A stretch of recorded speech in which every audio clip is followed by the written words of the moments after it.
بسم الله الرحمن الرحیم. ګرانو ملګرو، تاسو ته په لرن انګلیش ان پښتو چینل کې په خیراله او ستړي مشو یم.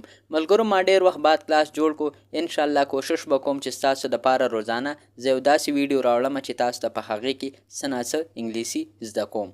راځئ ټیم نه خرابو، خپل نننی کلاس شروع کو.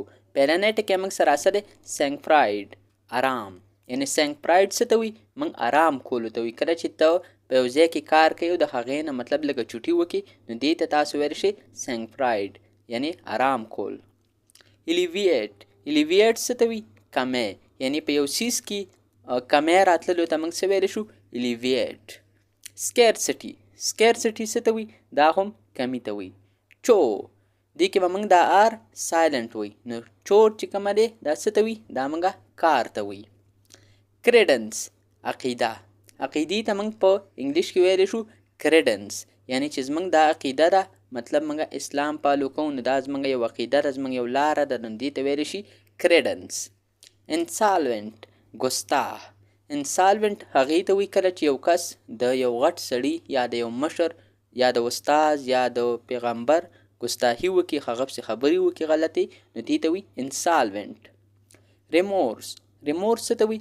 پښیمانه، یعنی کله چې ته یو کار وکړې په هغې باندې بیا خفه دې ته موږ ویل شو ریمورس. ګلوریس، ډېر ښایسته. ډېر ښایسته ته موږ په انګلیش کې ډېر ټکي ویلی شو.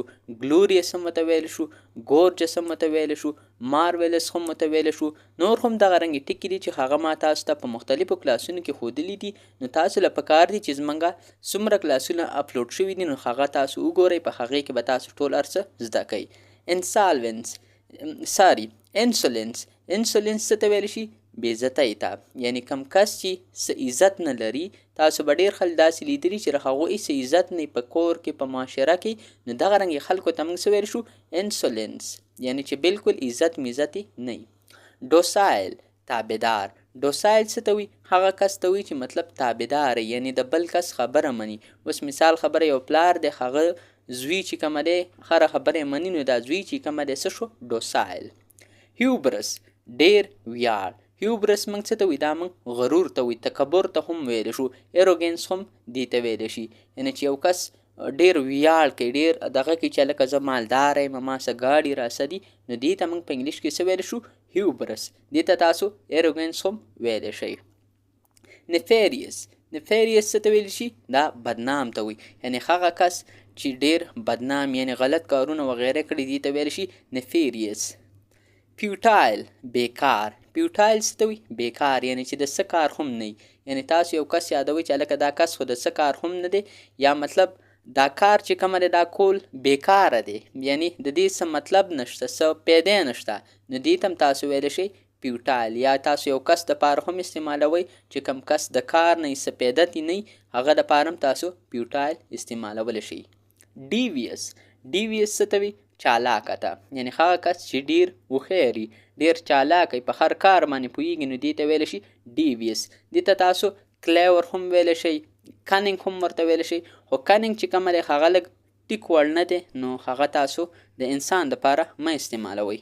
یعنی هغه کس دپاره استعمالولی شئ چې کوم کس لږ هغه چالاکۍ کې مطلب غلط کارونه کوي، نو دغه دپاره تاسو بیا کنینګ هم استعمالولی شئ. CUNNING کنینګ. ایماسکولیټ، ټاکل. ایماسکولیټ څه ته وي؟ ټاکلو ته وي، یعنی یو کار کول، یا مطلب یو ټاکلو ته تاسو سمپل په انګلیش کې بس ایماسکولیټ ویلی شئ.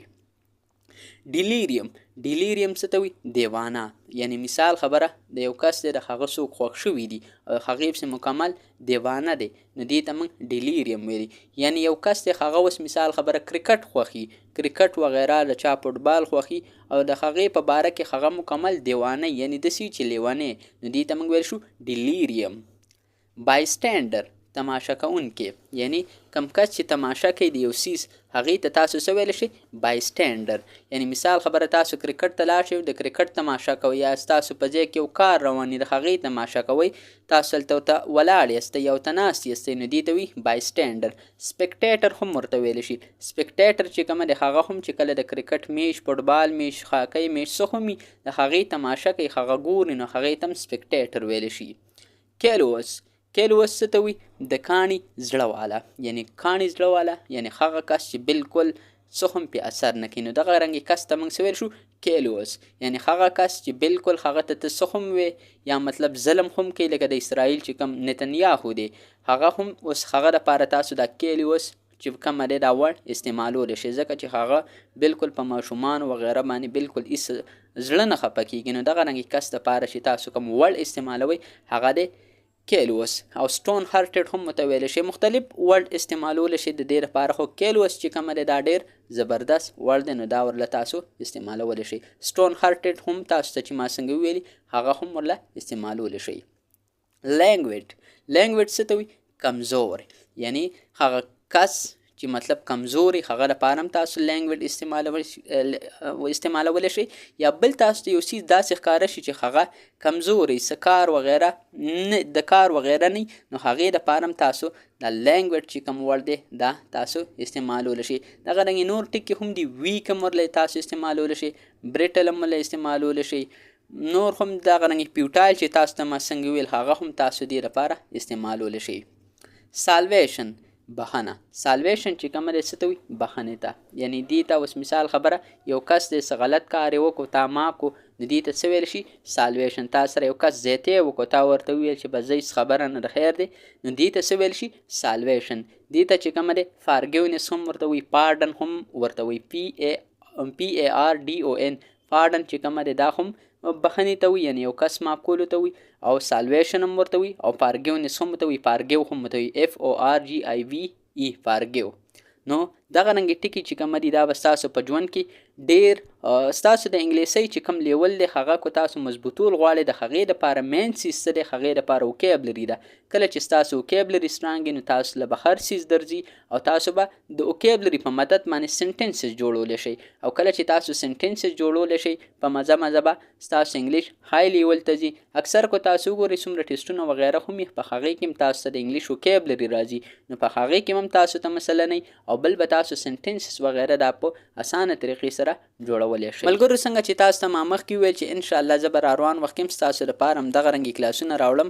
کوشش به کوم چې زر تر زره ستاسو لپاره ویډیو اپلوډ کوم او په هغې کې تاسو ته څه نه څه داسې ښیم چې ستاسو په انګلیسۍ کې په امپرومنټ راشي. نو انشاءالله کوشش به کوم چې ستاسو لپاره زر تر زره ویډیوګانې جوړوم او هغې په ذریعه باندې ستاسو چې کوم انګلیش د هغې امپرومنټ کیږي.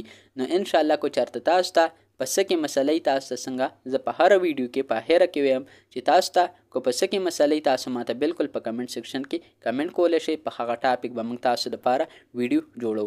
ملګرو نننی کلاس زموږ پای ته ورسېدو. اوس ماله اجازت راکئ، ما په خپلو دواګانو کې یاد ساتئ.